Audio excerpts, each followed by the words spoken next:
പോയ വാരത്തിലെ വത്തിക്കാൻ വിശേഷങ്ങളും വാർത്തകളും അറിയാം. വത്തിക്കാൻ ഡയറിയുടെ പുതിയ എപ്പിസോഡിലേക്ക് എല്ലാ പ്രേക്ഷകർക്കും സ്വാഗതം.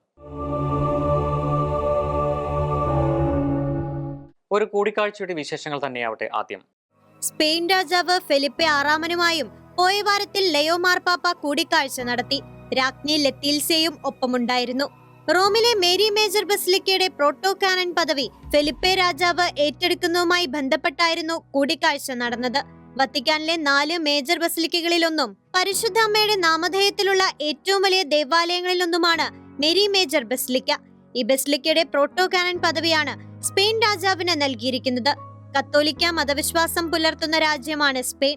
1953 ഓഗസ്റ്റ് 5-ന് 12-ാം പിയൂസ് മാർപ്പാപ്പ നൽകിയ പ്രത്യേക ഭൂള വഴിയാണ് സ്പെയിനിലെ രാജാവിന് പ്രോട്ടോ കാനൻ പദവി ലഭിച്ചിരിക്കുന്നത്. ഭൂള അനുസരിച്ച് വർഷത്തിൽ 3 തവണ സ്പെയിനു വേണ്ടി വിശുദ്ധ കുർബാന അർപ്പിക്കുന്നുണ്ട്. സ്പെയിനിലെ ജനങ്ങൾക്ക് വേണ്ടിയാണ് പ്രത്യേക നിയോഗങ്ങളോടെ വിശുദ്ധ കുർബാന അർപ്പിക്കപ്പെടുന്നത്.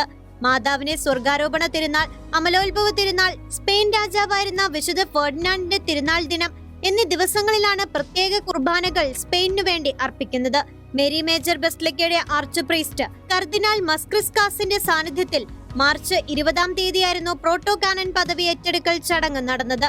രാജാവും രാജ്ഞിയും ഫ്രാൻസിസ് പാപ്പയുടെ കബറിടവും സന്ദർശിച്ചു. കൂടിക്കാഴ്ചയുടെ വിശേഷങ്ങളെ തുടർന്ന് ഒരു ഫോൺ സംസാരത്തെക്കുറിച്ചാവും അടുത്തത്. Palestine president Mahmoud Abbas Leo 14 പാപ്പയുമായി ഫോണിൽ സംസാരിച്ചു.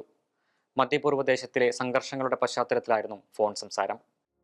ആശങ്കാജനകമായ സംഭവ വികാസങ്ങളും പാലസ്തീൻ ജനതയുടെ ജീവിത സാഹചര്യങ്ങളും ഫോൺ സംസാരത്തിലെ ചർച്ചാ വിഷയങ്ങളായി.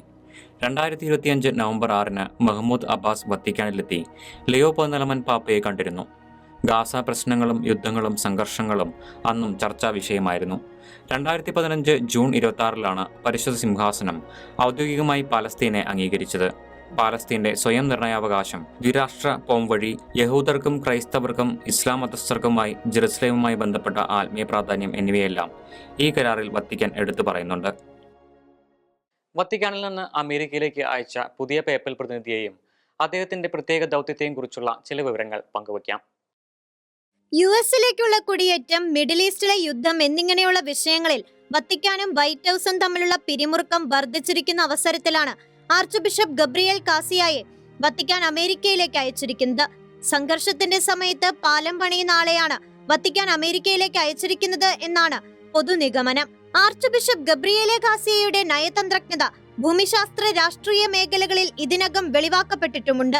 ന്യൂയോർക്കിലുള്ള യുണൈറ്റഡ് നേഷൻസിൽ പരിശുദ്ധ സിംഹാസനത്തിന്റെ സ്ഥിരം നിരീക്ഷകനാണ് 68-കാരനായ ഇദ്ദേഹം. പോപ്പ് ലയോ 14-ന്റെ മുഖ്യ പ്രതിനിധി എന്ന നിലയിലാണ് ട്രംപ് ഭരണകൂടവുമായുള്ള ആർച്ച് ബിഷപ്പ് കാസിയായുടെ കൂടിക്കാഴ്ച. കുടിയേറ്റക്കാരോടുള്ള ട്രംപ് ഭരണകൂടത്തിന്റെ നയങ്ങളോട് US മെത്രാൻ സംഘം 2025 നവംബറിൽ പുറത്തിറക്കിയ ഒരു പൊതു പ്രസ്താവനയിൽ തങ്ങളുടെ ശക്തമായ വിയോജിപ്പ് രേഖപ്പെടുത്തിയിരുന്നു. ഈ പ്രസ്താവനയെ മാർപ്പാപ്പ പിന്തുണയ്ക്കുകയും ചെയ്തിരുന്നു. മാത്രവുമല്ല, കുടിയേറ്റക്കാരോടുള്ള അനാദരവ് കലർന്ന സമീപനങ്ങളെയും പാപ്പ എതിർക്കുന്നു. ആർച്ച് ബിഷപ്പ് കാസിയോ മാർപ്പാപ്പയെയും US സഭയെയും നന്നായി പ്രതിനിധീകരിക്കുകയും ഗവൺമെന്റിനും സഭയ്ക്കും എന്താണ് സംഭവിക്കുന്നത് എന്ന കാര്യത്തിൽ ലയോ പാപ്പയ്ക്ക് വ്യക്തമായ ധാരണ നൽകാൻ പര്യാപ്തരുമായിരിക്കുമെന്നാണ് ആർച്ച് ബിഷപ്പ് കാസിയോയെ കുറിച്ച് അറിയുന്നവർ പ്രതീക്ഷ വെച്ച് പുലർത്തുന്നത്. ജ്ഞാനസ്നാനം സ്വീകരിച്ച എല്ലാ വ്യക്തികളും സുവിശേഷവൽക്കരണത്തിന്റെ ഏജന്റുമാരാണെന്ന് ലയോ 14 പാപ്പ. പൊതുദർശന വേളയിൽ ലുമൻ ജെൻസ്യൂമിന്റെ 2-ാം അധ്യായം ആസ്പദമാക്കിയുള്ള ധ്യാനചിന്തകൾ അവതരിപ്പിക്കുകയായിരുന്നു പാപ്പ. രാജകീയ പൗരോഹിത്യത്തിൽ ശിഷ്യന്മാരെ ഉൾപ്പെടുത്തിക്കൊണ്ട് ഒരു പുരോഹിത രാജ്യം സ്ഥാപിച്ചുവെന്നാണ് കൗൺസിൽ പിതാക്കന്മാർ നമ്മെ പഠിപ്പിക്കുന്നതെന്ന് ഓർമ്മിപ്പിച്ച പാപ്പ, വിശ്വാസികളുടെ പൊതുപൗരോഹിത്യം മാമോദിസിലൂടെ നൽകപ്പെടുന്നുവെന്നും ഇത് ആത്മാവിലും സത്വത്തിലും ദൈവത്തെ ആരാധിക്കാനും സഭയിലൂടെ ദൈവത്തിൽ നിന്ന് ലഭിച്ച വിശ്വാസം പരസ്യമായി പ്രഖ്യാപിക്കാൻ നമ്മെ പ്രാപ്തരാക്കുന്നുവെന്നും പറഞ്ഞു. സഭയിലെ എല്ലാ അംഗങ്ങളും ഒരേ അടിസ്ഥാനപരമായ അന്തസ്സ് പങ്കിടുന്നുവെന്നും എല്ലാവരും ദൈവത്തിന്റെ വിശ്വസ്തരായ വിശുദ്ധ ജനത്തെ രൂപപ്പെടുത്തുന്നുവെന്നും ഫ്രാൻസിസ് മാർപ്പാപ്പയുടെ വാക്കുകളും ലയോ പാപ്പ ഉദ്ധരിച്ചു. പുരോഹിതൻ, പ്രവാചകൻ, രാജാവ് എന്നീ നിലകളിൽ ദൈവജനം ക്രിസ്തുവിന്റെ ദൗത്യത്തിൽ പങ്കുചേരുന്നു, പാപ്പ അനുസ്മരിച്ചു. ആമസോണിന്റെ സ്വാഭാവിക പരിസ്ഥിതിയുടെ വർദ്ധിച്ചുവരുന്ന തകർച്ചയിൽ ലയോ പാപ്പ ഖേദം പ്രകടിപ്പിച്ചു. ആമസോണിലെ സഭാ സമ്മേളനത്തിന്റെ 6ാമത് അസംബ്ലിയിൽ പങ്കെടുക്കുന്നവർക്കുള്ള വീഡിയോ സന്ദേശത്തിലാണ് പാപ്പ ഇക്കാര്യം പറഞ്ഞത്. പരിസ്ഥിതിയുടെ വർദ്ധിച്ചുവരുന്ന തകർച്ചയെക്കുറിച്ചാണ് പാപ്പ വീഡിയോയിൽ തൻ്റെ ആശങ്ക പ്രകടിപ്പിച്ചത്. ഈ പ്രദേശത്തെ നിവാസികളുടെ കഷ്ടപ്പാടുകളെയും പ്രതീക്ഷകളെയും പരിസ്ഥിതിയുടെ വർദ്ധിച്ചുവരുന്ന തകർച്ചയെയും കുറിച്ച് നിങ്ങൾ എന്നെ വളരെയധികം ബോധവാനാക്കി. ഈ സാഹചര്യത്തിൽ ദുരിതമനുഭവിക്കുന്ന എല്ലാവരോടും എൻ്റെ സാമീപ്യം പ്രകടിപ്പിക്കാൻ ഞാൻ ആഗ്രഹിക്കുന്നു, വീഡിയോ സന്ദേശത്തിൽ പാപ്പ പറഞ്ഞു. മാർച്ച് 17 മുതൽ 19 വരെ തീയതികളിൽ ബൊഗോട്ടയിലാണ് സമ്മേളനം നടന്നത്. ലോകത്തിലെ ഏറ്റവും വലിയ ഉഷ്ണമേഖലാ മഴക്കാടാണ് ആമസോൺ. തെക്കേ അമേരിക്കയിലെ 9 രാജ്യങ്ങൾ ആമസോൺ മേഖല പങ്കെടുത്തുണ്ട്. 2.59 ദശലക്ഷം ചതുരശ്ര മൈൽ വിസ്തൃതിയുണ്ട് ആമസോണിന്. തന്റെ പ്രാർത്ഥനകൾ ഉറപ്പു നൽകിയ പാപ്പ ആമസോൺ മേഖലയിലെ ക്രൈസ്തവ സമൂഹങ്ങളുടെ പാത തിരിച്ചറിയുന്നതിനായി ഈ സമ്മേളനത്തെ പരിശുദ്ധാത്മാവിനെ ശ്രവിക്കുന്നതിനുള്ള പ്രത്യേക സമയമെന്നും വിശേഷിപ്പിച്ചു. ഫ്രാൻസിസ് പാപ്പയുടെ അപ്പസ്തോലിക പ്രബോധനമായ കൊറിഡ ആമസോണിയയെയും പാപ്പ ഉദ്ധരിച്ചു. 2020 ഫ്രാൻസിസ് മാർപ്പാപ്പ പ്രസിദ്ധീകരിച്ച അപ്പസ്തോലിക പ്രബോധനമാണ് കൊറിഡ ആമസോണിയ. ആമസോൺ പ്രദേശത്തെക്കുറിച്ചുള്ള ആശങ്കകളും പ്രതീക്ഷകളും പങ്കുവയ്ക്കുന്ന ഈ പ്രബോധനത്തിന് പ്രിയപ്പെട്ട ആമസോൺ എന്നാണ് അർത്ഥം. മനുഷ്യനും സംസ്കാരവും പ്രകൃതിയും വിശ്വാസവും തമ്മിൽ ബന്ധപ്പെട്ട് കിടക്കുന്നുവെന്നാണ് കൊറിഡ ആമസോണിയ പഠിപ്പിക്കുന്നത്. യൗസേപിതാവിന്റെ തിരുനാൾ കഴിഞ്ഞുവെങ്കിലും മാർച്ച് മുഴുവൻ യൗസേപിതാവിന് വേണ്ടി സമർപ്പിക്കപ്പെട്ട മാസമാണ്. ഈ അവസരത്തിൽ ആധുനിക സഭയുടെ ചരിത്രത്തിൽ യൗസേപിതാവിനോടുള്ള ഭക്തി കൂടുതലായി പ്രകടമാക്കിയ മാർപ്പാപ്പമാരുടെ ജീവിതത്തിലൂടെ കടന്നുപോകാം. പിയൂസ് 9 പാപ്പയാണ് ഇതിൽ ഒന്നാം നിരക്കാരൻ. ഒന്നാം വത്തിക്കാൻ കൗൺസിലിന്റെ അവസാനത്തിൽ 1870 വിസ യൗസേപ്പിനെ സഭയുടെ സാർവത്രിക രക്ഷാധികാരിയായി പ്രഖ്യാപിച്ചത് അദ്ദേഹമായിരുന്നു. യൗസേപിതാവിനെ കുറിച്ചുള്ള ആദ്യത്തെ ചാക്രിക ലേഖനം ക്വാം പ്ലറീസ് പുറപ്പെടുവിച്ചത് 1889 ലെയോ 13 പാപ്പയായിരുന്നു. പിയൂസ് 9 പാപ്പ യൗസേപിതാവിനെ സാർവത്രിക സഭയുടെ രക്ഷാധികാരിയായി പ്രഖ്യാപിച്ചതിന്റെ 20 വർഷങ്ങൾക്ക് ശേഷമായിരുന്നു ഈ ചാക്രിക ലേഖനത്തിന്റെ പിറവി. സഭയെ 11 വർഷം നയിച്ച വിശുദ്ധ 10 പിയൂസ് മാർപ്പാപ്പ 1-ാം ലോക മഹായുദ്ധകാലത്ത് യൗസേപിതാവിനെ കുറിച്ച് നിരവധി പ്രാർത്ഥനകൾ രചിക്കുകയും 1909 യൗസേപിതാവിന്റെ ലുത്തിനിയായിക്ക് അംഗീകാരം നൽകുകയും ചെയ്തു. തൊഴിലാളി മധ്യസ്ഥനായ വിശുദ്ധ യൗസേപിതാവിന്റെ തിരുനാൾ മെയ് 1 പ്രഖ്യാപിച്ചത് പിയൂസ് 12 പാപ്പയായിരുന്നു. യൗസേപിതാവിന്റെ പേര് റോമൻ കാനോനിൽ ആദ്യമായി ഉൾപ്പെടുത്തിയത് വിശുദ്ധ ജോൺ 23 പാപ്പയായിരുന്നു. 1989 ജോൺ പോൾ 2 പാപ്പ റിഡംടോറിസ് കസ്റ്റോസ് എന്ന പ്രബോധനത്തിലൂടെ വിശുദ്ധ യൗസേപിതാവിന്റെ ജീവിതത്തെക്കുറിച്ചും ദൗത്യത്തെക്കുറിച്ചുമാണ് പ്രതിപാദിച്ചത്. ഫ്രാൻസിസ് മാർപ്പാപ്പ തന്റെ പൊന്തിഫിക്കേറ്റ് ആരംഭിച്ചത് 2013 മാർച്ച് 19 യൗസേപിതാവിന്റെ തിരുനാൾ ദിനത്തിലായിരുന്നു. 2015 ഫിലിപ്പൈൻസിലേക്ക് നടത്തിയ അപ്പസ്തോലിക യാത്രയെ തുടർന്ന് ഉറങ്ങുന്ന യൗസേപിതാവിനുള്ള ഭക്തിക്ക് അദ്ദേഹം പ്രചാരം നൽകി. 2020 യൗസേപിതാവിന്റെ വർഷം ആചരിക്കുകയും പിതൃഹൃദയത്തോടെ എന്ന പേരിൽ അപ്പസ്തോലിക ലേഖനം പ്രസിദ്ധീകരിക്കുകയും ചെയ്തു. പിയൂസ് 9 പാപ്പ യൗസേപിതാവിനെ സാർവത്രിക സഭയുടെ രക്ഷാധികാരിയായി പ്രഖ്യാപിച്ചതിന്റെ 150 വാർഷികം പ്രമാണിച്ചായിരുന്നു സെന്റ് ജോസഫ് ഇയറിന് ഫ്രാൻസിസ് മാർപ്പാപ്പ ആഹ്വാനം ചെയ്തത്. ഫ്രാൻസിസ് മാർപ്പാപ്പയുടെ അപ്പസ്തോലിക പ്രബോധനമായ അമോറിസ് ലെത്തീസിയയ്ക്ക് 10 വയസ്സ്. 2016 ഫ്രാൻസിസ് മാർപ്പാപ്പ ഈ അപ്പസ്തോലിക പ്രബോധനം പ്രസിദ്ധീകരിച്ചത്. കുടുംബജീവിതം, വിവാഹം, സ്നേഹം, മനുഷ്യബന്ധങ്ങൾ എന്നിവയെക്കുറിച്ചുള്ള കത്തോലിക്ക സഭയുടെ ആഴത്തിലുള്ള ചിന്തകളാണ് ഇതിൽ അവതരിപ്പിച്ചിരിക്കുന്നത്. കുടുംബജീവിതം സ്നേഹത്തിന്റെ ഒരു യാത്രയാണെന്നും സഭ വിധി പറയുന്നവനല്ല, മറിച്ച് കൈപിടിച്ചു നയിക്കുന്ന അമ്മയാണെന്നും പാപ്പ അമോറിസ് ലെത്തീസിയയിൽ പറയുന്നു. അമോറിസ് ലെത്തീസിയയുടെ 10ാം വാർഷികത്തോട് അനുബന്ധിച്ച് ലെയോ 14 പാപ്പ സന്ദേശം പുറത്തുവിട്ടു. ദാമ്പത്യ കുടുംബസ്നേഹം സംബന്ധിച്ച പ്രത്യാശയുടെ മനോഹരമായ സന്ദേശമായിരുന്നു അമോറിസ് ലെത്തീസിയ എന്ന് ലെയോ പാപ്പ പറഞ്ഞു.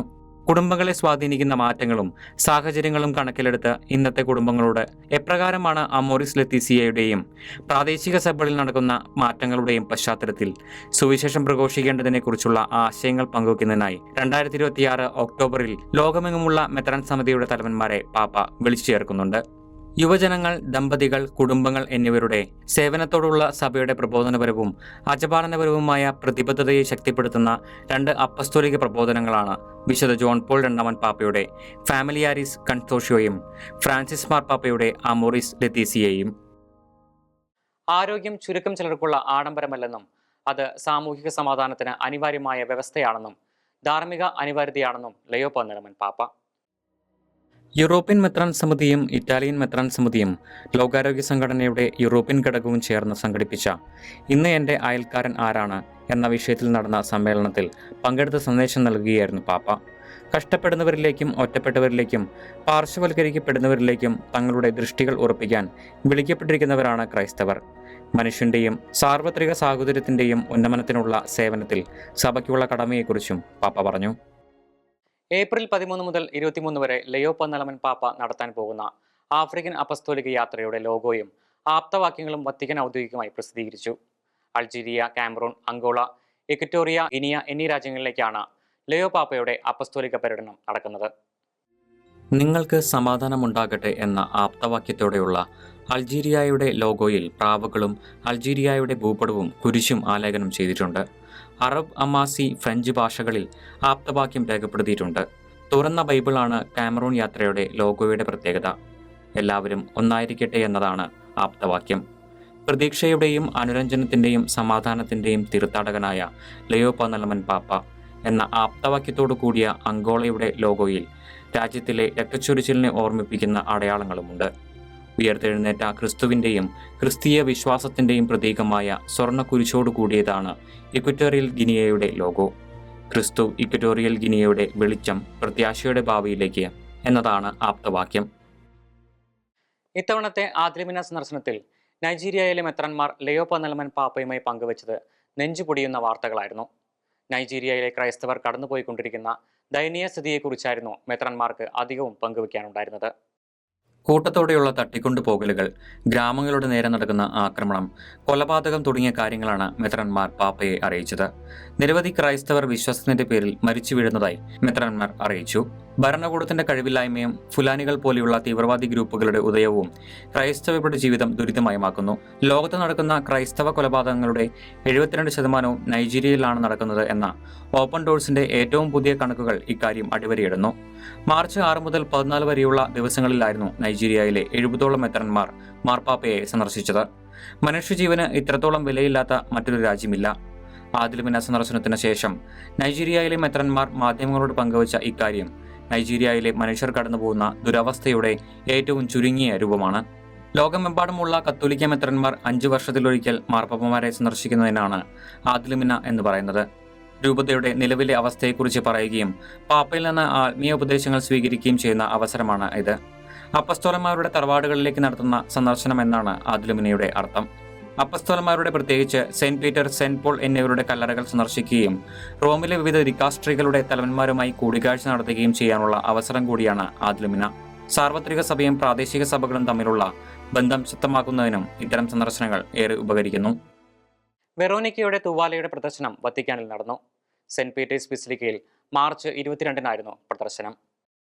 എല്ലാ വർഷവും വലിയ നോമ്പിന്റെ 5-ാം ഞായറാഴ്ച വെറോനിക്കയുടെ തൂവാലയുടെ പ്രദർശനം വത്തിക്കാനിൽ നടക്കാറുണ്ട്. ആ പതിവ് തെറ്റിക്കാതെയാണ് ഇത്തവണയും തൂവാലയുടെ പ്രദർശനം നടന്നത്. ആർച്ച് പ്രീസ്റ്റ് കർദിനാൾ മൗറോ ഗംബെത്തി വിശുദ്ധ കുർബാന അർപ്പിച്ചു. നിരവധി വൈദികരും വിശ്വാസികളും ചടങ്ങിൽ പങ്കെടുത്തു. ക്രിസ്തുവിന്റെ പീഡാനുഭവത്തെക്കുറിച്ച് ധ്യാനിക്കാനായിട്ടാണ് എല്ലാ വർഷവും ക്രിസ്തുവിന്റെ തിരുമുഖം പതിഞ്ഞതെന്ന് വിശ്വസിക്കപ്പെടുന്ന വെറോനിക്കയുടെ തൂവാലയുടെ പ്രദർശനം വത്തിക്കാനിൽ നടത്തുന്നത്. വത്തിക്കാൻ ഡയറി ഇവിടെ പൂർണ്ണമാകുന്നു. പുതിയ വാർത്തകളും വിശേഷങ്ങളുമായി നമുക്ക് അടുത്ത ആഴ്ച വീണ്ടും കണ്ടുമുട്ടാം.